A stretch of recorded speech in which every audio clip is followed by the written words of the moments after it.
Good morning. Thank you so much for joining me today, Dr. Mike Turnbull. It's such a pleasure to have you.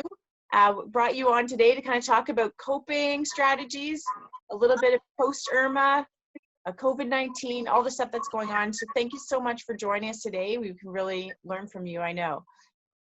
Such a pleasure to be here.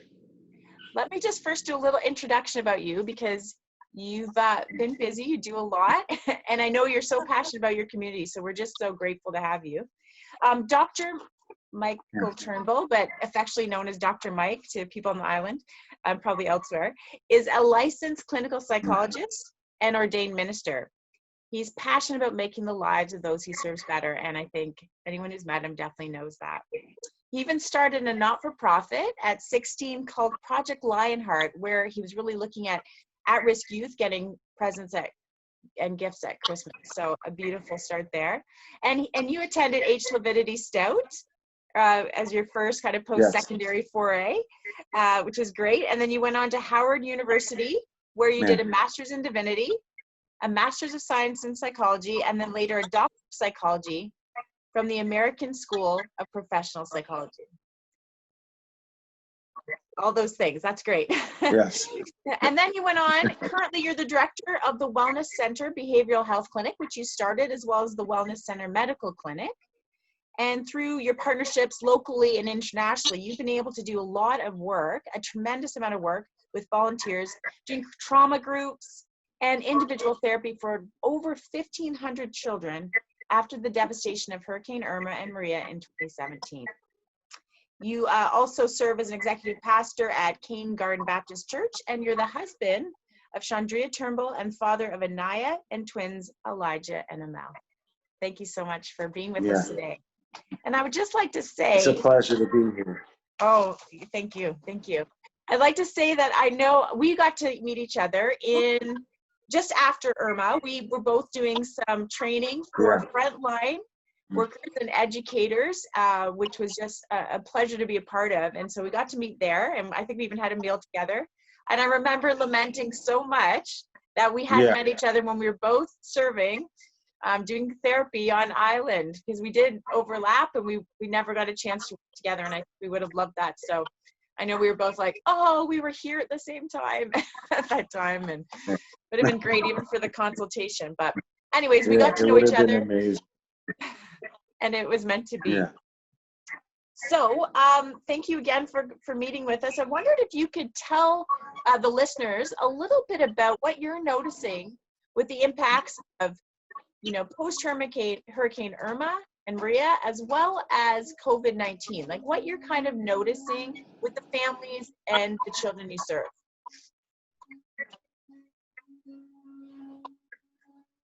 Well, post-Hurricane Irma, September 6, 2017, changed all of our lives. It was a significant trauma that we all experienced.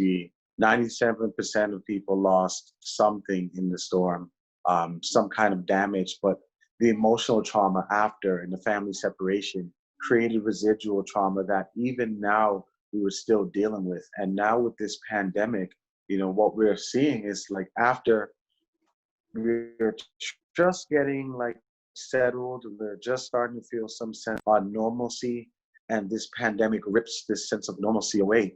And to my assessment thus far, this has been far worse because although you can't see the damage, people are losing their jobs, families are being separated, people are having to make tough decisions. And when we had the lockdown, which we had for almost 6 weeks, 24-hour lockdown, in that period, I recounted that I hospitalized more patients than I ever did in the history of my career.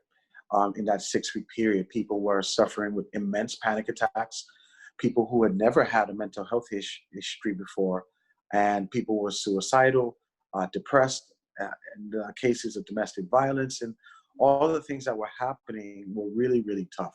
It's been a really hard time, and even now, as we are here, we don't have any current active cases. This is a worldwide pandemic, so it's really feels like we're trapped to some extent. Families are feeling helpless, and people are really having to find really creative and new ways of coping. And everyone here in the office, we're flooded and trying to make sure that we can help and assist and try to see how we can navigate this very turbulent time that we're facing. And mental health becomes really, really important. Yeah, it absolutely does. I mean, and what you said there too about it being worldwide is it's so interesting, because when do you get a chance that the world, and again, not all the same, we certainly don't experience this all the same, but we all are experiencing something in it, right? Yeah. And when do you have that where, and, I'm in Canada right now, we also are seeing this, uptick of more people experiencing anxious symptoms or depression, or people that were already struggling, feeling more unwell. And so, I can really relate to that. And then how often, and then of course, supports that you might have with family and friends and people being separated just make it so much more compounded, because no one can travel, no one can help out, no one can go take a break from it, right? There's nowhere to go to take a break. Yeah, that's exactly the truth. And our borders here locally are closed, and it just compounds the issue. And people are, especially where tourism is maybe 50% or more of our economy, has taken a really hard hit, which means a significant amount of our workforce is unemployed. And as you know, work has a great indication on mental health, like our ability to feel like we're doing something, that we have a purpose. And that has been stripped away from pandemic that we can't touch. And we're hoping that a vaccine comes. But even when that happens, the residual effects and the traumas are still there. And I have been experienced of trying to do therapy virtually and homeschooling with my kids at one time. And it is rather difficult. It's a significant amount of stress. So coping is not something that I'm just saying because I'm a psychologist. I experience the need to find healthier ways and different ways to cope, because this stress is so immense that we have to be able to see how we can figure this out, because it's not easy at all. No, and I think, even also, like, I had to switch a lot of my practice online. I feel it more. I find the work more draining than before. Like, I, could see more people in an amount of time. And now I find that I have to see less people just for, in a day than I used to be able to. And I think it's because it's that everyone has the stress. You have the stress. I have the stress. We all have our own things going. We're trying to maybe, homeschool, as I was also, and, just go and find a quiet room. Technology is always problematic. I live far from the city as well. So like the BVI, I also have unreliable internet at times. And so all these things really add up. And so people are trying to work from home, or, as you said, not have work anymore from things can just kind of flip on its head because you were dependent on something that might be international or, require tourism or whatever it is. And so there's just so much change, and people are really struggling to cope, aren't they? Yeah, and how you cope in the midst of this is really that if you used to go take a trip with your family, it's summer vacation, we are not able to leave. We can leave, but coming back will mean that you'll be quarantined, which is another sort of stress. And where you're going to go to be free from, so you're kind of feeling stuck, and what you're able to do. So we've been having to really find creative ways to help people manage their stress and redevelop new coping mechanisms right now based on what we have. We have electricity, we have the ability to leave our homes, we have a lot of freedoms, but then it comes to that point where you just feel stuck and you feel not in control, you feel helpless, and that's a trigger for being anxious. So one of the things that we've been doing is, I draw two circles and said, the small circle is what we're able to control, what we're able to master. It's really small. We can control how we eat. We can control our exercise. We can control when we go to sleep. We can control some plans that we have for our day. Those are the things we can control. And we should really try and put our effort to master those things. Now, outside of that circle are the things we can't control. We can't control the curfew. We can't control the vaccines. We can't control when the border is going to open up.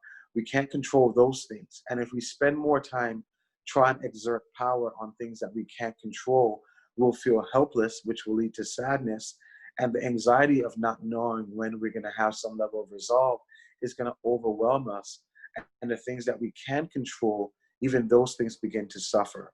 So one of the major recommendations that I had to try and we've been doing here is looking at your medium of control. What's within your circle that you can master, and try to do that to the best of your ability.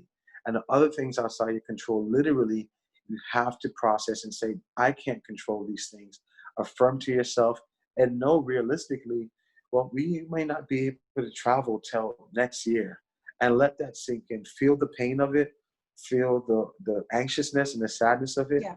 but allow yourself to accept that and not judge the situation, because again, that's out of our control, and we need to master. We can become better people, and just find new hobbies. What new hobbies can we develop? It may be funny, but I was having a difficult time because one of the things I do to cope is sail on the weekends. And there was a long time that you were not allowed to sail your boats at all. You weren't allowed to leave your house. And that one, all the other things didn't bother me, but that one was really hard. Yeah. And I was like, well, I need to find something. So I went to Babble and picked up Spanish again, right? Awesome. and it worked. I just found something to occupy my time, because Netflix wasn't doing it. I got tired of Netflix. I got tired of the internet, because you spend all day on your computer doing Zoom calls. That's the last thing you want to do. So Babble it was, and and learning Spanish, like 2 lessons a day. It's been fun, and Awesome. it helps. So whatever you do, it doesn't have to be the most popular thing. It just has to help you cope. And unhealthy ways of coping, we have seen a lot of. Even there was a period 2 weeks in the full 24-hour lockdown, talking to some of the fellow doctors here, that the substance use ward was full with people having overdoses and drinking alcohol. And although I understand that people use that to cope, when you cope with such emotions and use such negative ways of coping, you can trigger some habits that become really hard. And then after the pandemic is finished, you're still struggling with a habit that you've picked up. So just be really mindful of what you can master within your circle, and ask yourself, what can I master today within my circle? I love that. There's so many good gems in there. I love what you said about, feeling your feelings, like taking a moment to grieve the loss. Yeah. So often we're Yeah. just suck it up, push on, keep going, kind of, loop in our head. Yeah. And although that sometimes serves a purpose, what we really often need to do is take a moment to really acknowledge the feeling. Just like if a friend called you, Yeah. it's not, they didn't want to hear suck it up, move on right away. You have to say, yeah, that's really hard. How can I help? And you come alongside. You need to do the same thing for yourself, really, don't you? You need to say, wow, that's a feeling. I'm going to feel it. And then we can make plans. But without doing that, I think so often we just push it down, and then that kind of grows, doesn't it? All the things we push down. Exactly. And what this pandemic has shown, especially here locally, the persons that did not deal with their emotions regarding Irma end up now are revisiting those feelings of loss and helplessness and tragedy. Yeah. So this pandemic has opened up wounds that weren't really healed. And it's hard, because Irma was tough. I mean, it was significantly tough. Mm-hmm. But the next day, as we were able to pull together, this pandemic creates such a distance, a physical distance, that all of us in humanity need to feel that sense of closeness. And that loneliness further deepens down the symptoms of isolation and withdrawal, even when you don't want it. So it's triggered people's depressive emotions who've been trying to, come around and be around people. That has been taken away. So it's really a triggering effect that has such a big latitude. And for you and I and other mental health workers who are on the front line of this, we have a long way to go, because there's so much things that are coming up. And with people losing jobs and economic effects that are going to be lasting, we just have to brace and pace ourselves. Yeah. So being able to ask ourselves the difficult questions as, how do I feel now in this? Yeah. it's difficult, and we are human. And whether you are a construction worker or you work in hospitality, regardless of what you've done for a living, you are a human being. So as you said, Kelly, being able to stop and really accept and not shun away your feelings is important, because repressed emotions have to go somewhere. They have to go somewhere. And the longer they stay and you ignore them, it's not that they're not there. They're there festering, growing, becoming more entwined into your everyday life. And one day you're feeling bad and you don't even know why you're feeling that way. And so, yes, being okay to say, I'm not okay. It's okay to say you're not okay. Yeah. It's okay to ask for help. It's okay to reach out. Some of the things I've been encouraging people to simply do, if you're still working and you're having to start back your jobs, yes, you would have taken a week off in summer vacation. Well, there's nowhere to go. Maybe do a staycation on the beach on a Monday or a Tuesday when it's fully empty, and treat yourself. Or go for a massage, go for a walk, be able to do these things. So if you had a week off in the summer planned, well, take one day off per week, per week for a month. So you have a 4-day weekend. Simple things that we can do that we are in control of help us bring back our power in these uncertain times. Absolutely. Really good advice. The other thing that you have said is this reminds me of the personal power grid.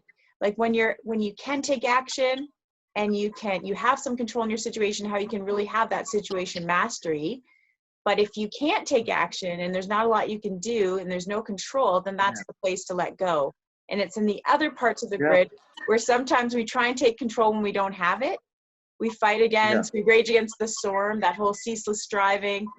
That doesn't work, nor does giving up, right? And that's where we could take action, but we don't. When we have some, even though we don't have a lot of, we have places we could take action and we just choose not to. That's that point of giving up. So it's a tricky balance, but finding places to take the mastery where we can, let go where we can't. And I think that's really important. So thank you for highlighting just kind of like that circle of what you can do and you can't do when it comes to vacations, when it comes to what you eat and getting a bit of exercise, these kind of things. It's really important. And I think people really benefit from maybe even taking a look of what those two circles look like for them in their lives and the things they have to move out, right? Yeah. Any advice for how to talk to children during these times? Because I know like a lot of us are struggling, parents are struggling, and they're like, I don't know, will school resume in the way we thought? Will clubs happen? Are you going to be able to see grandma in Florida this year? Like these kind of questions, we don't necessarily know the answers. So that can be, as you say, very anxiety provoking when we also feel uncertainty. How do we handle it with kids? Well, one of the most pertinent advice that we can give is to just be honest with your children. Be honest and speak to them at a level that they can understand in plain English. All the research before with children with cancer, when you're able to tell them honestly about what is happening, what they're going through, the level of treatment, they have a higher rate of recovery than those children that are not told what is actually happening. So what I did with me and my wife did with our kids, and it was difficult because you're scared as well as a parent. So the first thing I did, I told my kids, is that I don't like this either. This whole COVID stuff is frustrating. Daddy has feelings and I don't like it. And it's okay. So first, give your kids permission by your honesty to let them know that it's okay to have feelings around this. So then you create an atmosphere in your house where you're able to speak about it. So my twins came up to me and said, Daddy, when is the COVID going to die? When is COVID going to die so we can go to the beach? Yeah, absolutely. And when they said that, I felt so helpless because I didn't have an answer. We were on lockdown. That was maybe the third week. And I said, I want to go to the beach. We can't go to the beach right now, and that sucks. But what can we do now? They were like, well, maybe we could just blow up the pool outside and put some water in it. I was like, great idea. Yeah, great. Admission of your feelings, sharing your anxieties, and coming up with a strategy. So what I would say, kids love structure. Yeah. We came up with a structure, a daily structure, what we're going to do. Um, so structure is important. Planning is important. Having an atmosphere where you create, where your children can come openly and say how they feel. Because even here in the BVI, we have a little bit more freedom to move around, but Yeah. still there are limitations. Children have been out of school since around end of March. So they haven't seen their friends. Play dates Mm-hmm. are hit or miss. So being able to make creative ways to be able to have connections, because kids thrive on connections. Yeah. So being honest, creating an environment so they can share their feelings, having plan and structure, and just finding ways that you can be creative with your family to spend time. One of the significant benefits for me is that, instead of working till 7 p.m., 8 p.m. at night, work finished, well, hopefully it finished earlier, Yeah. and I was home. So I was able to catch that early movie. I was able to maybe cook at home and spend more time. And I was around and present. So there are ways that you can look at things. So shifting your perspective allows you to be able to be helpful to your families. But be honest with your kids. Don't lie to them. Don't sell them false hopes, because disappointment in already anxious time is something that we don't need to add to our already full plate. Yeah, absolutely. Great advice again. I was going to ask you what the positives were coming out, because I think as much as there's been a lot of difficulties, I think for all of us, there's been maybe some forcing to slow down at times, maybe can't have quite as busy a schedule. And some people are finding some benefits in that. Are there some things that you will take forward out of this that you hope to kind of keep going in your life and your family? Yeah, one of the things that I definitely will keep going, and that's something that I did, and we lost it. We started after Irma, we lost it again, and now it's just the importance. It may seem very psychological, but being in the moment, being in the present, Yes. um, Mm-hmm. like being available when your kids are talking to you, when they're sharing what is happening, really putting the phones down, putting the internet down, and really being present with them, like coming home and tickling them to death till they're laughing and spending that important time, things that you'll overlook. But Yeah. when you don't have all these other options, it forces you to be more mindful of what is really important and central in your life. And this pandemic has shown you the fragility of life, the fragility that things that we may take for granted, being able to hug our family members, that we shouldn't take for granted. So Absolutely. that's some positives that I've taken, that is that we need to slow down even more. One of my professors in divinity school, we had to read a book by Howard Thurman called, it spoke about meditations of the heart. And he said it's important for us to stop long enough, not only to smell the flowers, but stop long enough to watch the grass grow. And when you've watched the grass grow, stop longer enough to hear it grow. And that's something that has been really poignant, to just slow down, because we become way more effective being mindful, peaceful, and present than when we're just doing a million things per day. So if you've been really, really busy and you've been really doing a lot and you hate like this not being busy, I will really consider trying finding time to appreciate the moments of stillness and plan them, because when this pandemic is over, and it's going to be over at some point, that's the hope. It's going to be over at some point, and life returns to this busyness and this chaotic stuff.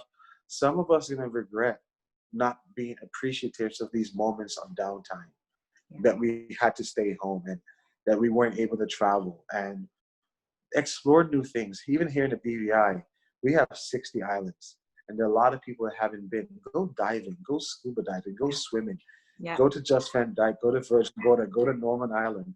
Like, explore these things that we take for granted.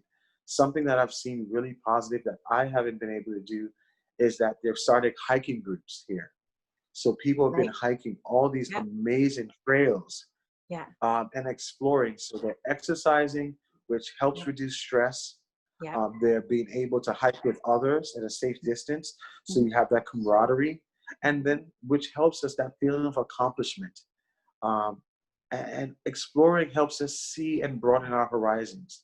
So those are positive things. And just being able to have meaningful conversations with people. Because when you're able, one thing that, you know, doing therapy video, it takes so much more energy to have that therapeutic connection. Yeah. And when you're talking with someone via video and they're telling you, if you're really in the conversation, you have to be even more present because you're really trying to make that connection. Yeah. So it shows you how to really, you know, appreciate the moment. And that's something I really have been really taking on, making sure that even before a session and even before our talk here, I sat in the car and meditated for 10 minutes just to appreciate the moment, to be available, because we can't plan all of our days, but we have structure that at the beginning of our day, whether you wake up at 7, 6 o'clock, maybe try waking up at 5:45 and have a moment, 10, 15 minutes of peace before life starts. And that has helped me significantly. And that's something that I will continue to do regardless how busy things get. So that's been something that I will, you know, share personally that I think has been helpful, and have been passing it on to people we've been having the opportunity to work with. So yes, that's been really, really helpful. Well, I could just sit and chat with you all day, and hope to be able to do that again sometime soon. Really, thank you so much. This was really great. I know that people probably have some questions, and I know they can find you right at the BBI. Let me just get the name right. The Wellness Center Medical Clinic and the Wellness Center Behavioral Health Clinic, if they need to get in touch or need to reach out for some help. So that's where you can find, unless he's at, you know, King Garden Bay Baptist. These are the places you can find him. So do reach out if you're needing to talk to someone, because he and his staff will be able to help and get you connected. Thanks again for coming. Thank you so much. Thank you so much. And I've been following you on Instagram and the amazing work that you're doing for your community in the wider world. So thank you so much. We're all in this together. Absolutely. And we'll cross over. So thank you so much for having me. Thank you. Thanks, Dr. Mike. Thanks.